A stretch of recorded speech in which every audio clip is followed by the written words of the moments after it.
Welcome, everyone, and thank you for joining us today in what promises to be an enlightening panel discussion on a very timely and transformative topic in the world of human resources: Agile HR, integrating Agile methodologies into strategic HR planning and execution. I'm Rod Hutchings, your facilitator for today's session. So as someone who's a certified Agile coach, facilitator, I've witnessed the benefit of Agile and really excited that we'll get to share that with you today. So our objectives today are to understand the core principle, Agile HR, and discuss its benefits, challenges, and look at the implementation steps. So to kick things off, let's bring our panel members forward, please. Hey, good morning. Well, it depends. Actually, it's 1 a.m. here, so it's definitely good morning to me, but it could be all different times. So as we start the conversation, I'd like to invite everyone to introduce yourself and really what brings you to this topic, what interests you about Agile HR. And if we go around to Francesca first, and we'll go around top and then down the bottom. So, Absolutely. Hello, good morning, especially good morning or good evening to you, Rod. I'm very impressed. I'm Francesca Molinari. I'm really excited to be part of this panel and speaking on this topic. I first got excited about Agile HR back in, I'd say 2012 or so, when we were really using it at the company I worked for our software development. And I got very curious about the benefits we were seeing in software development as we moved from waterfall to Agile and got curious and started implementing them and testing an Agile-lite methodology, probably not for purists, but my own special alchemy, borrowing from those designs in some Agile HR practices with some really great results. So I'm sure we'll talk lots more about that today. Thank you. Yeah, and that's a really key thing, isn't it? Agile doesn't equal tech, so works for all teams. Okay, next around the room. Great. Yeah, my name is Matthias. Was really looking forward to being in exchange with other experts in the field. My experience in Agile comes from, first, I've been working at Volkswagen for quite a long time in different HR roles. I've built an education lab there where I started to build digital products for learning. And there we approached Agile methodologies, but more in the product development cycle first. Then for the past 5 years, I worked in a startup as the head of people and culture. And it was a software development startup. So they used a lot of Agile methodologies. We had Scrum Masters, Agile coaches, and those kind of folks in the company. And I hired them. I built the teams. So I was approaching Agile from a different angle there, and then started to introduce it into my people team as well. And now I'm again in a new role, introducing Agile into a new HR team again, which is fun. And I'm really looking forward to talking to you and sharing experiences. Wow, we've got plenty of experience so far on the panel. It's going to be pretty fun. Next one. Let's go next.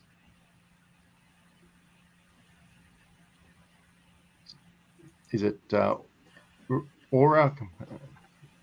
Yeah, that would be me. I actually see Christina before.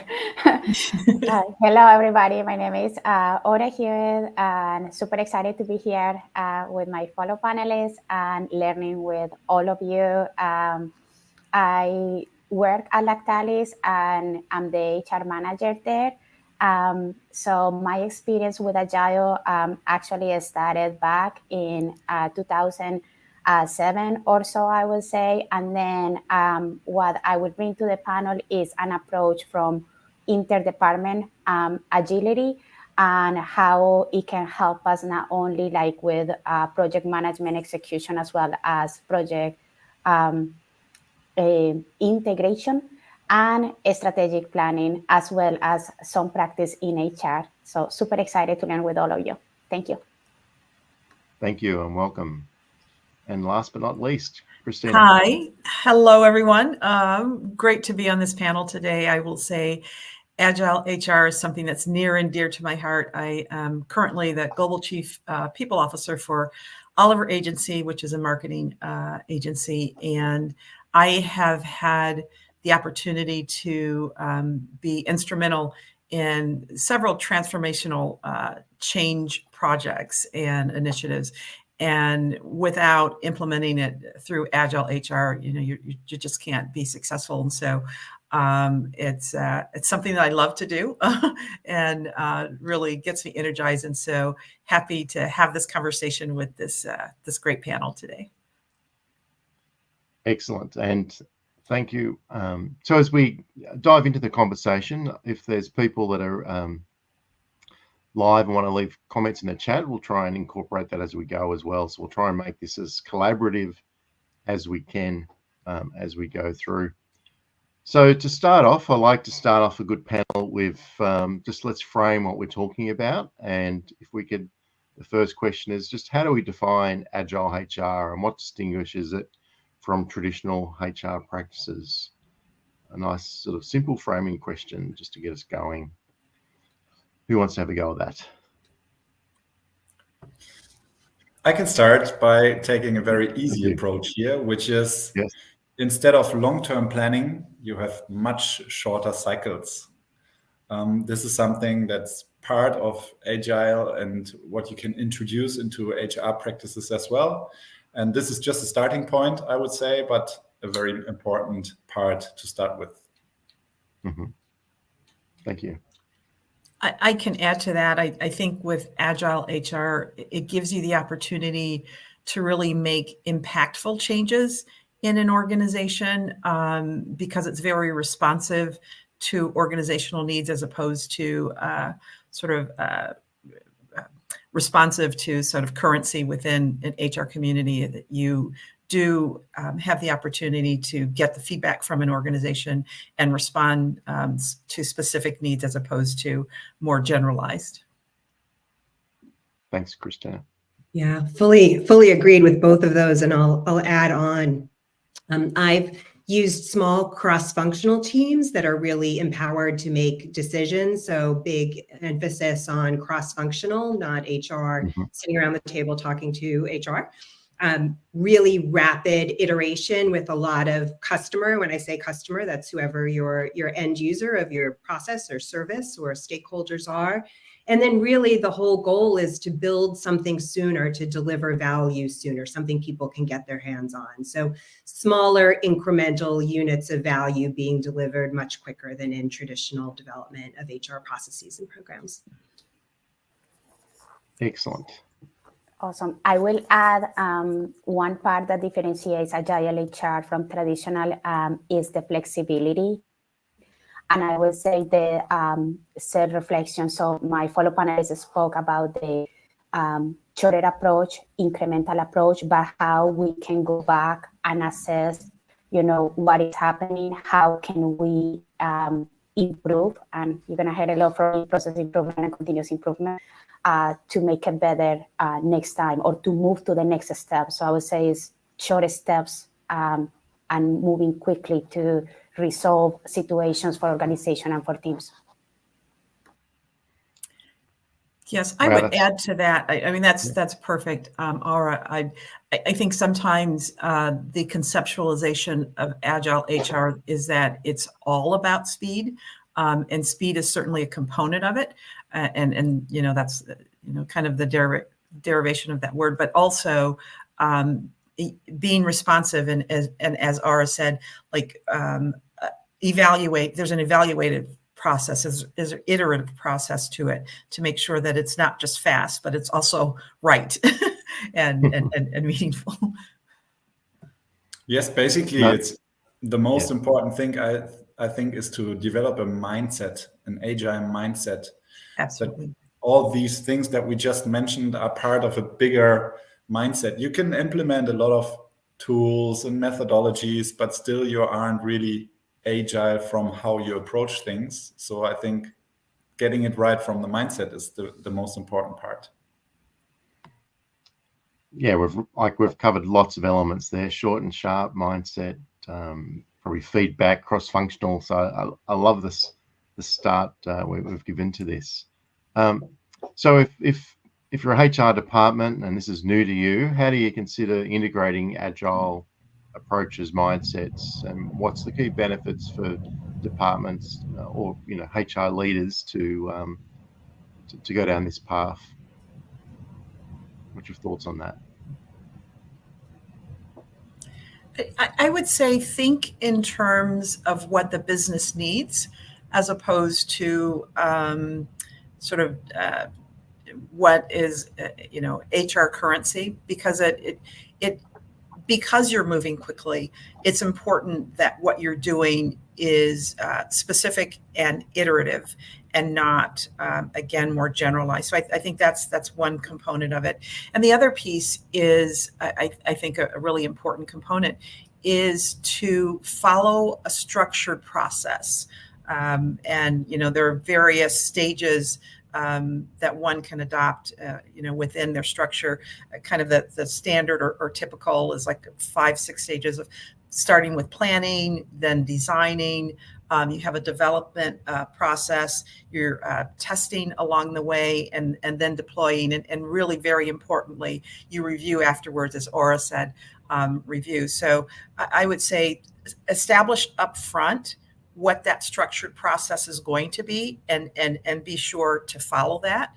You don't have to be prescriptive in terms of the time spent on each step. That's going to vary according to what the initiative is, but adopt a discipline in that regard. Thanks, Christine. You'd like to add on to that one? Yes, Christina, you just mentioned that like this, you have to take into account what the company needs, and the company, in my opinion, has two sides basically, which is the employees. And by using agile methodologies, you empathize with the employees, you understand their needs, and you develop tools, processes, whatever, that really meet the needs of the employees. On the other hand, HR always has to bridge between the company needs and the employee needs, and therefore being in touch with the head ofs, being in touch with the company leads is also very important. And they also have to understand that using agile methodologies, HR is able to deliver faster and deliver greater value to the company. So this, I think, is very important to also align with the stakeholders, with both sides when implementing and integrating agile methodologies. Fully agreed with all of that. I think, Rod, in your question was also some of the benefits, and we've talked a lot about the benefits to the business and the work, which I could not agree with more. I'd say for everyone joining our call today who's an HR practitioner of some type likely, there's a huge benefit to you as well. It's personally fulfilling when you are delivering more value sooner, when your work product and process is better and actually solving a business problem or helping to identify a challenge. So I'd say there's a lot of personal benefit to developing your personal skill set, if you're a leader or a manager, to developing the skill set of the HR leaders and other leaders who may be on your cross-functional team to try and experiment with this type of methodology if you haven't before, and then just great personal satisfaction of delivering value, likely better and sooner than you would have in a more traditional setting. Thanks, Francesca. Thank you. Love everything that Christina, Matthias, and Francesca just shared. And I will add that one of the things that we should consider regarding Agile HR is the benefit holistically to the collective. And you guys will hear me speak a lot about the collective too, because the difference by introducing Agile HR or agility into our practices is not only the fact that we are going to be able to assess the situation, deploying and finding solutions for it, but also contributing to that customer service. And that includes, your internal customers and or external customers that you have. And it's a huge value as well for products or for other aspects of the business.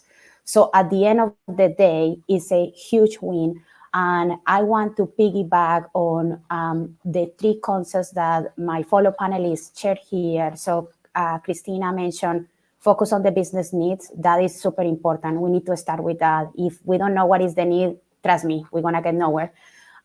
Matthias shared the bridge, right, of being between the people and the organization, as well as how that impact the employee. And he talks a little bit about employee experience. And I think that that is another benefit, huge benefit of Agile HR. And then Francesca not only shared how was opportunity for the business gaining Agile HR, but also how we as practitioners, how understanding these concepts and applying them help us in our roles and also in our development as leaders, which is super important. For sure. Summary it's not only a benefit for the company and the employees, but for sure it's also beneficial to the HR team, because being able to develop products that really meet the stakeholders' needs, that's something that's a lot of fun within the HR department, and developing this agile mindset and also the competencies needed within the teams. They work more cross-functional and things like that. That's a huge benefit to the HR department and their team members as well. No, it absolutely is, isn't it? So, I think, involving the people in the process of owning the outcomes, and you're going to get the outcomes more aligned. So, really great start to the panel so far. So, I think we've started to frame it up pretty well. I'm just curious, like to get practical. So, if we consider, like from your experiences, an example of a standard HR project to where you've actually use the agile approach. What does it look like, in your practical day-to-day world? We've got a lot of experience here on the panel, so let's see if we can just share to another level. Who wants to give that one a go? I'd be happy to share an example. So when I think about Agile HR practices, I think about kind of 2 axes, right? So there's value and time. So in a traditional waterfall approach to HR, or kind of deliverable at the end, time is going by and no value is being delivered to your customer. Not to say a lot of work isn't being done. We are busy behind the scenes, doing a lot of things, planning and getting input and waiting till it's like absolutely near perfect. And then we do the big unveil and we deliver value, right? So now you've seen nothing along this axis, and all of a sudden, if you could imagine a large bar of value is delivered, ideally, and the risk of failure is pretty high because, well, maybe the company priorities have actually even changed. Maybe you never even get to deliver the value because what was an important project 6 months ago is not so important now, and nothing actually gets to be delivered. Versus in Agile HR, you are delivering along your value and time. You're delivering value in increments. Every few weeks, something small is being delivered. So the value is compounding and going up. Imagine now our bar chart going up and to the right. And the risk of failure is going down because you're getting input, you're revising along the way. So I'll give you hopefully a super simple example that could illustrate 2 different approaches. So some years ago, when we were first experimenting with these practices at a big enterprise company, I led a strategic initiative around helping employees engage, thrive, and retain. Those were our 3 KPIs. And part of what we discovered, and one of the work streams was, so this is about 6,000 employees, 20 different locations. So this was a big enterprise organization. One of the things we discovered was we had recently rebranded, we had been acquired. Employees were not really identifying with our big new corporate brand. We didn't have any all-important swag. New hires weren't feeling, they were showing up in their desks and, maybe bringing their swag, their mug of their last company to hold their pencils, etc. So one of the things we realized we needed to do was a consistent new hire orientation that now reflected the company we were part of. And there were many, many, many pieces to that. And to deliver that to 6,000 employees and, hundreds and hundreds of hires a year across the country and around the world, that takes a moment. But one problem we could solve right away was this swag thing. And so we just bit that off to start and said, what if we came up with a new hire swag bag? We came up with and in 4 weeks, we had pricing, delivery, approval, everything we needed. And was it the perfect new hire orientation? No, it was not. But it was value delivered quickly. And employees who were new were starting to engage with our brand more so than the classes before them. And we kept going. So the idea isn't you deliver a swag bag and you're done. I'm hardly saying it was complete, but we bit off a piece of it that was consumable. We delivered value. And in my experience, this really starts a virtuous cycle. People start to see that something's happening. And before you know it, people have other ideas. It would be really helpful for new hire orientation. Or, gee, I just went through new hire orientation as it is. Here's a couple of suggestions. And so you start this virtuous cycle where the feedback is coming in and is welcome because you're not behind the scenes, waiting for the big unveil. And very often when we do traditional HR development, by the time we ask for feedback, if I were to be really honest, we actually don't want it and can't do a lot with it. Because we have spent, and everyone's nodding, right? We've spent months and months and months and like all kinds of work streams and Gantt charts and small startup to big company, whatever your process is. And by the time we actually somewhat, do something by doing a dry run the night before the unveil, like, I really don't care what your feedback is. It is too late. This thing is baked and done. And that's just honest, and in the Agile approach, you're getting that feedback and revising along the way. And so feedback is sought, it's wanted, and it's useful. So I hope that simple example just helps. A really simple thing anyone could do is just bite off a piece, deliver it, and keep going. Francesca, I love that example. Sorry, No, you're right. I'm jumping in jump because what it brings to mind for me is part of being agile is having an agile mindset, and with that, you are solutions oriented. And you had in your example, which was perfect, like the bigger outcome or the bigger delivery was going to be improving your onboarding. So absolutely, you're focused on that, but you have to be solutions oriented.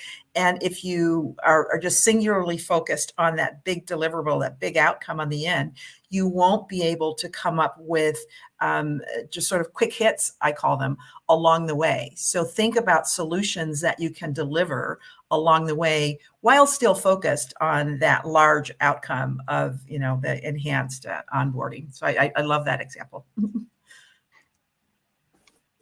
I will go next. I love the example, Francesca. Thank you for starting us the answer with this question with that and the feedback that Christina provided. So I actually have another example, and it's different than Francesca, but it's something that it was simple to do, and I and the team saw the benefits of doing it. So some years ago, we have a situation with training, and this happened quite often in organization or with teams, regardless of the size. And the team was planning like something like, okay, we're going to create this structure and everything. So what we ended doing was taking an agile approach, and actually we connected with the employees to assess, okay, what are the training needs and everything. From there, we developed a checklist, and then we developed that checklist with the input of the employees, with the input of the teams and everything. So this is where Agile HR is, one, flexible, and two, is short steps. And then we implemented, and from there, we got feedback from the employees, and they say, hey, you know what? In this part, we are missing this step, or can we add this? So together and collaboratively, we were able to enhance the checklist to make it the best that it can be. But it goes back to taking those steps, doing continuous improvements as part of Agile HR, and also ensuring that we are self-reflecting and evaluating, because that is an important piece of Agile HR, that during the part where we're going, we are evaluating, taking short steps, and creating an impact that is positive and good. So it's a different approach. Thank you. Great, thanks for the example. I do have a fun example myself. I will try to keep it short. When working in a huge corporate company, the HR team decided to build competency profiles to kick off the competence development of the employees in a more specific way. And boy, this was a huge project. This was part of my PhD thesis. Yeah, I wrote a PhD about it. And you can imagine that this takes some time. So we built huge profiles with 120 plus competencies per employee. We built a huge software tool around that was customized only for this process. And then we delivered it like 3 years later. And the employees, to be honest, they didn't like it. Yeah. And the opposite of it, I would never write my PhD thesis the same way again, yeah, because I learned a ton of it. And the opposite of it was introducing competence development in the startup. There I worked together with the employees. I had developed this agile mindset, and we came up with a even though I did this before, we came up with a completely different solution, which was we gave them time, we gave them money, and we gave them a dialogue where the employees could figure out themselves which competencies to learn, instead of the company building these huge profiles and you try to fit into the profiles as an employee. So this is an example of the power of Agile HR, because the employees, they really embrace this dialogue style and being able to shape their development themselves. I just so appreciate that story. And that honesty and that revision of mindset. I mean, I think, probably many of us on this panel and likely in the room as well have grown up with, you've got to deliver something that's executive ready, or things that take years. I mean, exactly what you've described. And and I think many people who are attracted to the HR profession, if I dare say, we're perfectionists. I mean, it's like, if you were to draw, right, Mateus is arguing, he's a PhD, so I'm thinking I'm right. It's a bit of our mindset.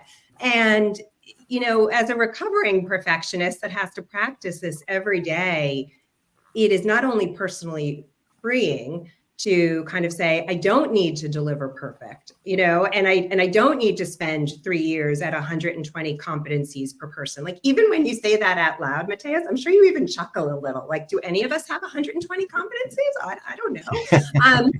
Like 120 is a lot of things, wouldn't just logically, like, a few good ones really be more important? So I just love that story of renovation and reinvention of even someone who dedicated, a thesis and advanced learning to such a traditional method has been able to break out of the box and deliver more value quickly. I mean, I hope you have written a blog or an article or a podcast, because I need to tune in and learn more about that myself. So thank you for the value you just delivered to me. Okay, thank you for the stories. And I think the analogy I always think of is like, you go and do this all this work and like in a cave, thinking back caveman, and then you do this grand reveal at the end. So different, isn't it? So what we've spoken about a lot, I've heard the word mindset mentioned a number of times. So I'm just wondering, how do we cultivate an agile mindset within a team, and what qualities do you look for in team members to support that agile implementation? So let's just talk about mindset. So I'll start that. The one that I referenced earlier is really being solutions oriented, like really not being tied to a particular methodology strategy, but like really being focused on delivering a solution and delivering that as quickly as possible. I think the other piece of it is, and I guess this is part and parcel to that, is being open-minded. And you will naturally, because of your subject matter expertise, because of your experience, you will come to the table with ideas about how to implement something, how to move forward. But you do necessarily have to have an open mindset, because the solution that you have in mind may not be practical for the organization, or it may not be practical for that particular time. And the other thing that is really important, and I talk to my teams about this, is being able to shift gears. There will be different points along the way where you need to be thoughtful and deliberate, and taking your time and to assess the situation. And then there are times when you have to move quickly, and being able to shift gears along the way and move quickly when you need to, and sit back and be thoughtful when that's appropriate. So I'd say those are kind of the key areas that I would focus on. Thanks, Christina. Who wants to go next? It's really a tough question, cultivating an agile mindset. I think it's an ongoing thing. It's never done. Like Christina mentioned, you have to be able to shift gears and be flexible and have an open mindset. I think this is super important, because I wouldn't even say that I'm myself that I have developed the completely perfect agile mindset. That's why I say it's an ongoing thing. And then bringing this into the teams and making sure that the team members understand what that means to work in an agile way. Just by implementing the tools and the methodologies themselves, it's not done. Yeah, you have to really keep pushing, and you have to show examples of where real value is being built. And then I think there's a chance that people start to understand how to develop an agile mindset. And what helps for me personally is to surround myself with people who are not especially HR specialists, but I like to connect with people from other domains, like software development. Product development is super impactful at the moment for me. I see a lot of things that can be implemented in HR teams that come from product development, which is for me personally maybe even a little bit more than just agile HR. So that's a very interesting development at the moment. And exposing yourself to all these new things, that really helps to stay on track by building and cultivating an agile mindset. Thank you. Anyone else want to add to it? I'll just add, so for me, okay, yeah, you have a go. Rod, go ahead. Oh, sorry. All right. Yeah. So for me, I'm in the military. I'm in the Air Force, and the Air Force is very traditional command and control, top-down sort of environment. So the Air Force though really embrace an agile mindset, and for that, it's really been about a change that everybody has a voice. Everyone can talk up. You can take your rank off at the door and come into and provide input and provide feedback, and that makes whatever we're working on better every time.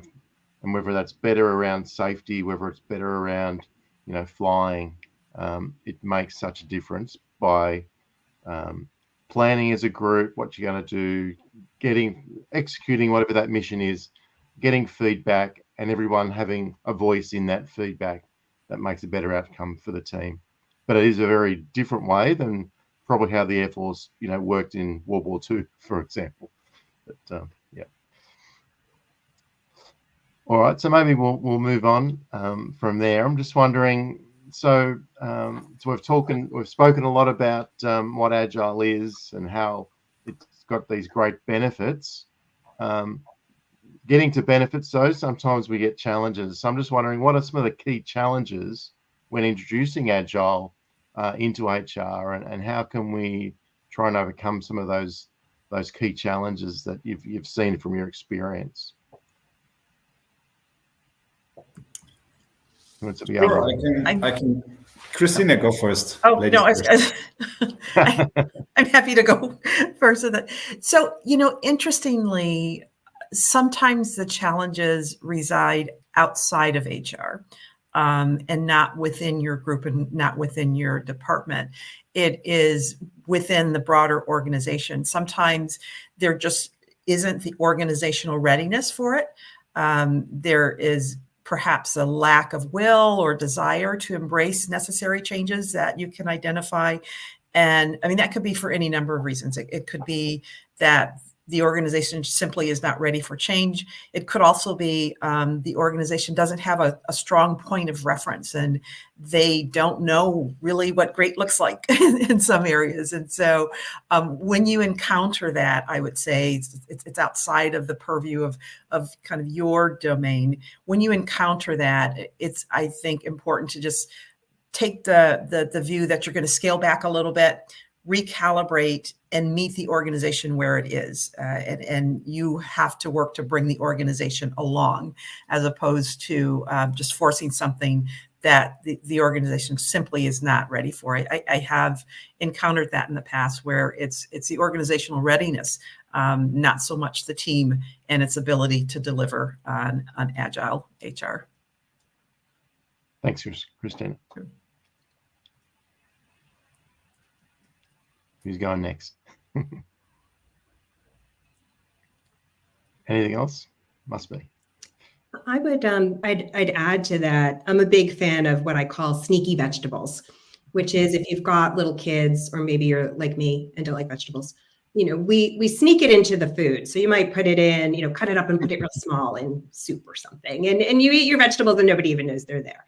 And so what I mean by sneaky vegetables in HR is, maybe one of the best ways, if you feel like you don't have organizational readiness or team readiness, is to not make such a big deal about it. So instead of having this big, thing, which you might do over time, to say, we're going to try a whole new methodology and here's what it is and here's and I've done it this way, and I actually do advocate for doing it this way. When I first introduced Agile HR, I had our engineering leader come in and explain the difference, and I walked my team through the concepts. But if you're not in a position, because I imagine there's people on this call who are chief people officers, they're individuals or individual contributors, all levels, aspiring chief people officers, if you're not in a position quite yet, or feel that there might not be organizational readiness, what if you just tried a different approach to your own work? So maybe someone tasks you with something, your chief people officer asks you to deliver something, and your response is, would it be okay if I gathered some stakeholder feedback and bounced some early ideas off of you in terms of what I'm thinking of a solution?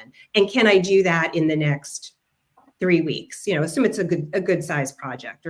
And again, sneaky vegetables. You haven't said, I went to this podcast and I really got very interested by hacking HR and Agile Methodologies. Sneaky vegetables. You're going to gather feedback. I'm not going to come to you, my chief people officer, with a fully baked project. Would it be okay? So asking permission and contracting for me to come to you with kind of, what they call in the art world, like the sloppy copy. Here's some ideas. It's not my finished work. And I would imagine most people would say yes and would welcome that. You can certainly do that if you're an HR business partner. I do this with my internal clients, especially CEOs, a lot, because sometimes the direction is mostly, and what they want is mostly in their head. It may not actually have come out of their mouth and been expressed. So rather than developing a whole process and product and thing, and then they go, that actually is not what I was thinking at all.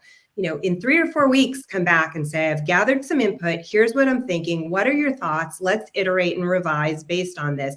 You're not really vested in it because you haven't put in a whole lot of time, and you can get that early input. So as a way to overcome challenges, you might just start practicing an agility mindset in that way, and then move towards more formal implementation of tools and techniques. It's, in the world of Agile, I always say we can't afford to be left-handed or right-handed. We have to be ambidextrous. So while you might be interested in learning, and I suggest you learn, and I'm going to sign up for the podcast, I hope Matthias does, on his tools and techniques and how he's done some of the things he's done, which I'm insanely curious about.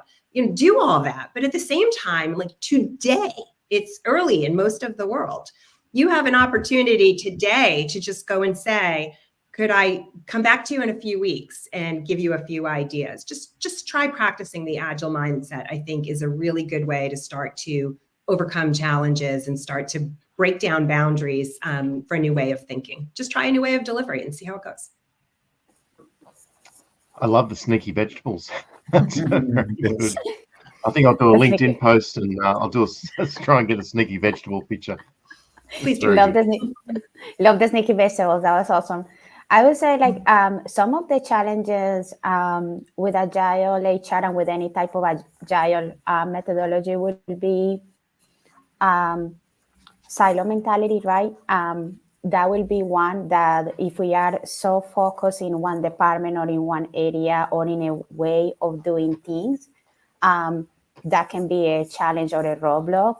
Also, at times, teams may not know what we mean with Agile HR. They can put the words, but they may not necessarily know that it's a full structure behind it, that it actually has been, and I think early 2000s, implemented, and actually that comes from software. And then now we are taking those pieces and just introducing it into business. And some of us have been doing it for years and years.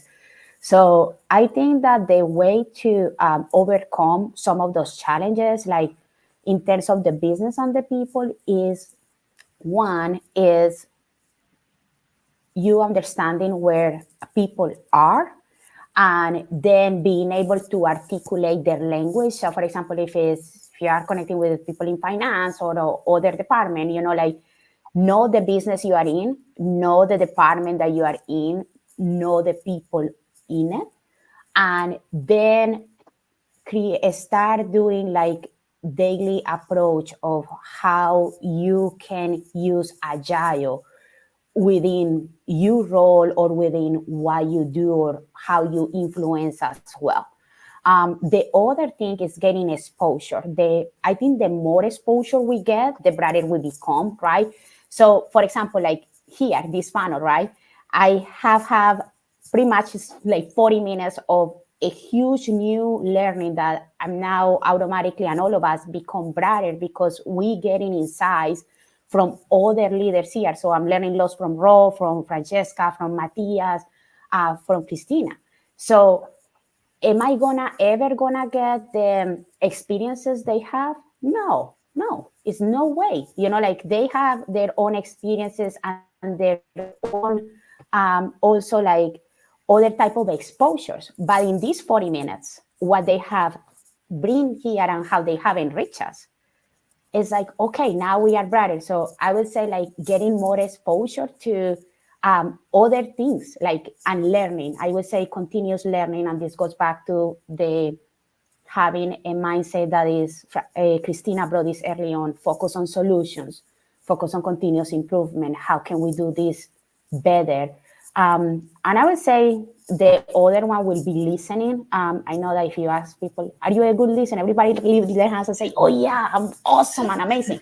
But at times we are not. And I think it's important to understand what, like how people perceive things and how processes are done, so we can introduce these tools and this approach to create breakthrough solutions for the collective.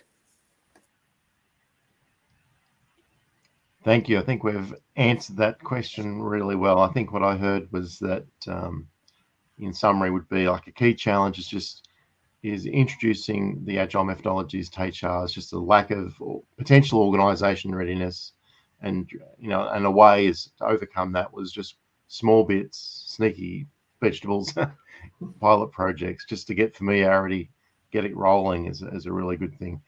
So in terms of getting practical about how we do implement it, so I guess what are some of the practical steps that the HR leaders that might be on this call can take to go about implementing Agile at their workplace? How can we take it a bit further what we've shared so far?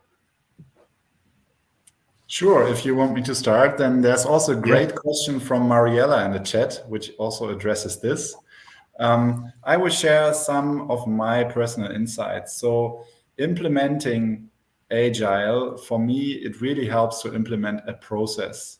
So I like to use a Scrum-like process. I also really like the way the lean startup describes how to do things, and I've combined it a little bit. But to break it down, it's introduce a cycle.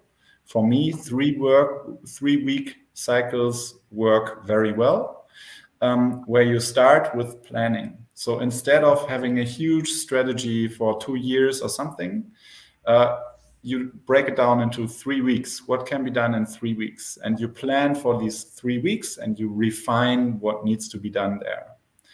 And then you start building within these 3 weeks. Whatever it is, you try to finish it within these 3 weeks.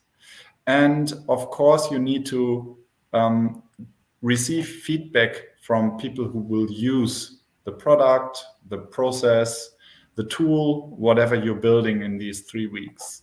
In Lean Startup, they call it measure. And the last step then for me is learning. First of all, learning from the user feedback. And second, also learning within the team. So after these 3 weeks, we do a retro, where we focus on how did that work and what have we learned, not from just the product itself, but from working together and from building in this 3 weeks cycle Scrum sprint. So this is how I would advise to start becoming a more agile organization, by using this type of methodology. Some excellent points there. Matthias, I like that methodology. I use a similar one with a slight variation in as much as I'm not prescriptive in terms of the time intervals for each segment, because for me, those will vary according to whatever the initiative is. The one thing that I am heavily invested in always is the planning stage, the very first stage, because I think you have to be very thoughtful about your strategies and very mindful of what it is that you're doing. And so that's kind of the key stage for me. And it's funny, I've heard someone say that something to the effect like, I'm impatient and I just want to get things done. So I will share with you one of my favorite quotes is for those of you who know basketball. John Wooden was a famous basketball coach, and he said, "If you don't have time to do things right, then when will you have time to do it over again?" So I put the time in up front, make sure I'm doing it right, and then you can sprint. And so, Matthias, I really like that process. Those are the two variations that I have to it. It's like not being prescriptive with the time. Great, thanks for sharing your examples and your twists in that process. Yeah. And we just talked about overcoming challenges, and the 3 week cycle is a challenge for the team, because sometimes putting it into a defined time frame causes a lot of stress in the team. So one key element is, of course, planning, that you become better at planning for this cycle. But the other element that I'm taking away from this panel now is rethink whether it always have to be 3 weeks. Thanks. Yeah, my cycle sounds a lot like this. So I'll refer to just some notes I have, because it's what I do in each stage sounds a lot like what you have. I'll just add a little color. I happen to like 4 weeks, but I think it really doesn't matter. Well, it's 3 or 4. And to address, Christina, what you've said, I agree. Sometimes 4 weeks doesn't do it, but I still like that 4-week toll gate. So you may have multiples of 4 weeks, but I still like something happens every 4 weeks. And you may need months, perhaps, depending on the size of your project, of 4-week increments, but or even 2 weeks, or 2 weeks, or 3 weeks. Yeah, Oh, yes, I would rather. Right, sneaky vegetables. But and I like the first step to be thought of as brainstorming. So this is where you're assembling your team. So Agile HR is not working by ourselves; it's a cross-functional team. You have a contract with your team.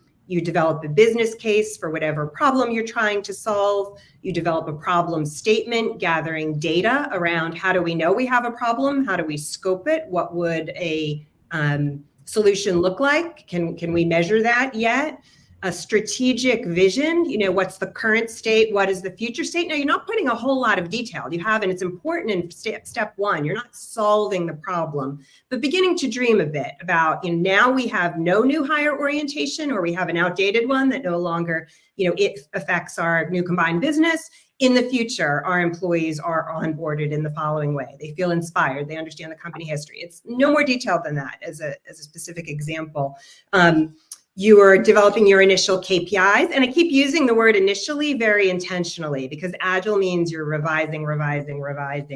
In your next step is the design phase, where you'll be revisiting your KPIs, you're doing your research, you're beginning to design your program or your process.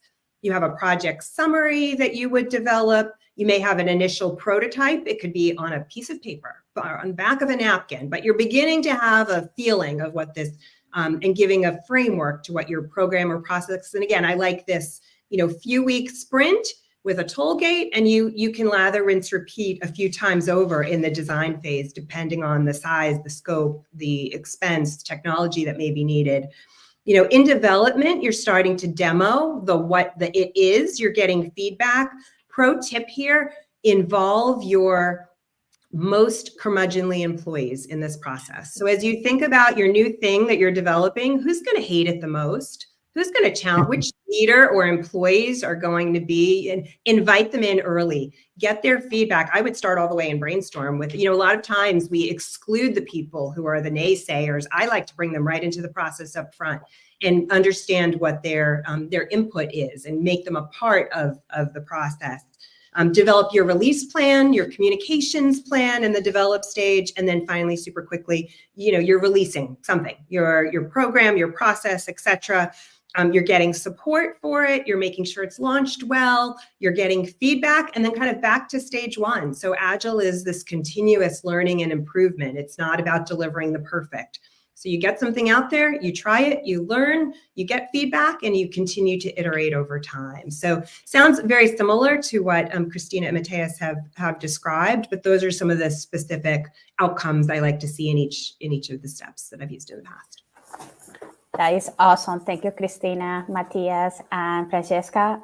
For me, very similar to what they have described. The only difference that I would say is Francesca called it like release at the end. We call it like end delivery. So that's a change for us. One of the things that I personally like to put a lot of emphasis when we are delivering Agile HR is one, planning phase. We are like flexible with timing depending on what is happening. Sometimes it may be like 2.5 weeks when the group, like regroups and assess. Depending on other projects, sometimes can be 3 weeks, other times are 3.5 weeks. So again, it depends on what you are trying to accomplish. And we put a lot of emphasis as well regarding the communication part, and make sure that we are getting that feedback, making sure that we can make improvements, and then going back after to step one, and then truly self-reflecting of, okay, what went well, where are we, what steps we need to take, making those adjustments, and then restarting again for the time frame, wherever that will be. So that is what I got. Thank you. We talked a lot about the time frames, and I don't think that's the right answer. But what's in my mind is, if the deadline's tight, it's right. Because then you have to focus on the most important things, and you deliver value that's just very obvious. Yeah.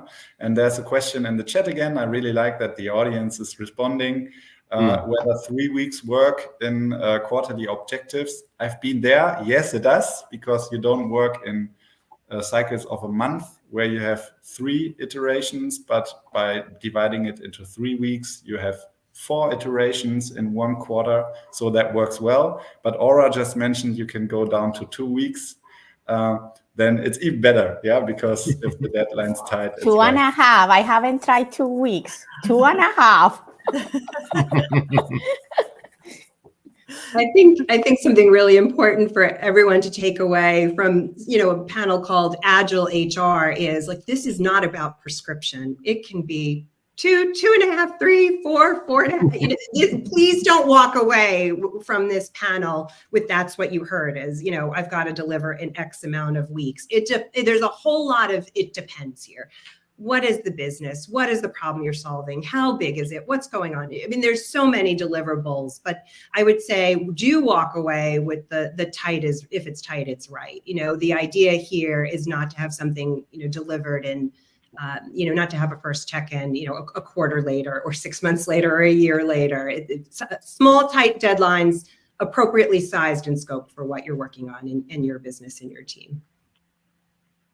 Yeah, some great answers there. And as I'm reflecting on listening to what you're sharing is that I just thought of a quick story that ties it together for me is that, I don't know, maybe about 6-7 years ago, working for IBM, we were doing a major project for a customer, and we were introducing Agile to this team, our implementation team, for the first time, and they were doing things in 3 or 4 week cycles. I can't remember what it was, and reporting how they were going, and this was a long project, went over a year, and at the end of the cycle, we were going to do this grand reveal, and I actually, this was going to another country. I had to go to this other country to go and help do this grand reveal with the client, and the team had said that they were all done, they were all happy, and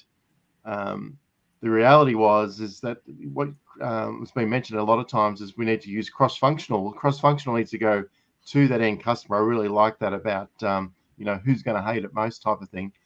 What we discovered was that our team, they were cross-functional within IBM, but not going right through to their customer.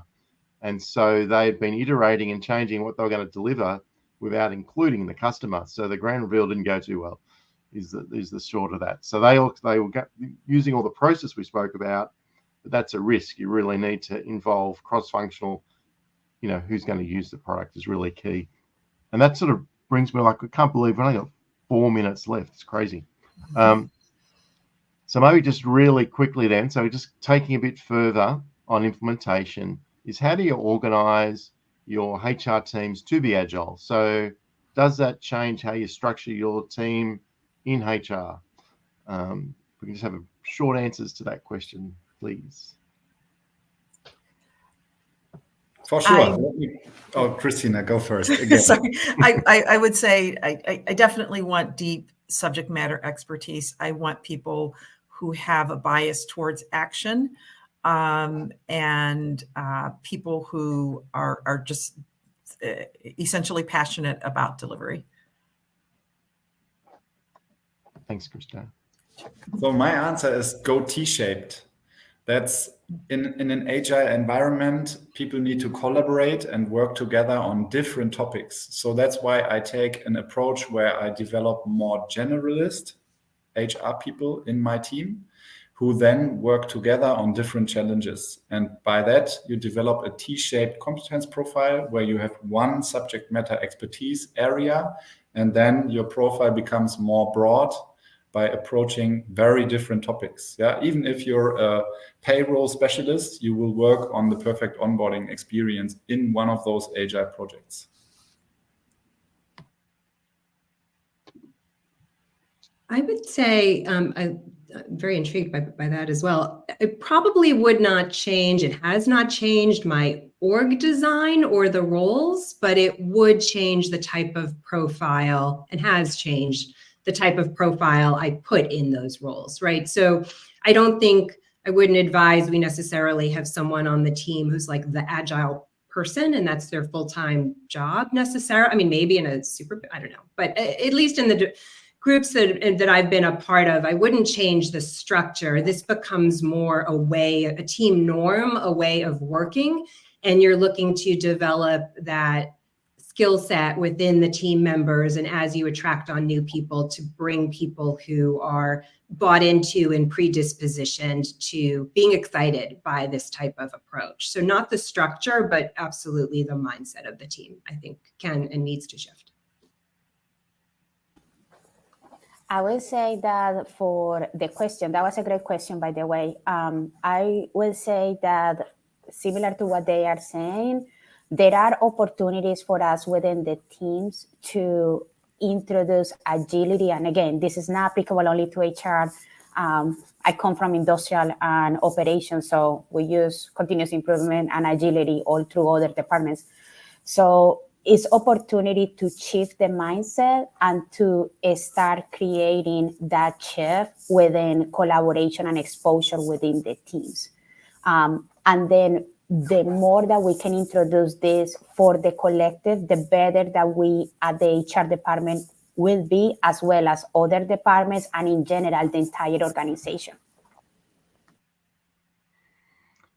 Well, thank you. And we're coming to the end. So what a great panel discussion it's been. Some great useful insights, integrating Agile and the HR function, exploring the approaches to faster delivery, iterative cycles, structured process. I've heard challenges overcoming with organizational readiness, and addressing some of that through small iterative steps, small pilot programs. What a really great discussion. So thank you, everyone, for today's panel. So thank you. Hope to see you on another panel in the future. Thank you. Thank you, Red, for hosting us. It was a pleasure. Yeah. Thanks. Now go to sleep. Yeah, I know. I'm doing another one in an hour. Oh, goodness. Take a nap then. Yeah. All right. Thank you. Thanks. Bye.